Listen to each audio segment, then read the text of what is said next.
அனைவருக்கும் வணக்கம். நான் உங்கள் ஜெயமேனுகோபால். 1 மினிட் ரூல் என்ற வரிசையில் லக்னம் ராசி அப்படிங்கிற தலைப்பில் பார்க்கலாம்.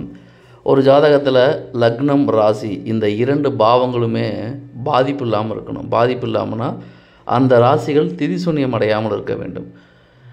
ஒரே ஜாதகத்தில் லக்னமும் திதிசூன்யம், ராசியும் திதிசூன்யம்னா அந்த ஜாதகருக்கு என்ன தான் தசாபதி நடந்தாலும் நல்ல பலன்களை கொடுத்தாலும் அதை அனுபவிக்கக்கூடிய முடியாத சூழலில் ஜாதகர் இருப்பார். அவருக்கு கிடைக்க வேண்டிய நல்ல பலன்களால் அவருக்கு எந்த பிரயோஜனமும் இல்லை. அப்படிங்கிறது தான் இந்த லக்னம் ராசி இந்த 2 பாவங்களும் பாதிக்கப்பட்டால் சூப்பரான பலன்கள் நடந்தாலும் ஜாதகருக்கு அதன் மூலம் ஒரு பெரிய நன்மைகள் கிடைக்காது. விரலுக்கு கிடைத்த நீர் மாதிரி அது ஆயிரும். அப்படிங்கிறது பொதுவான தகவல்.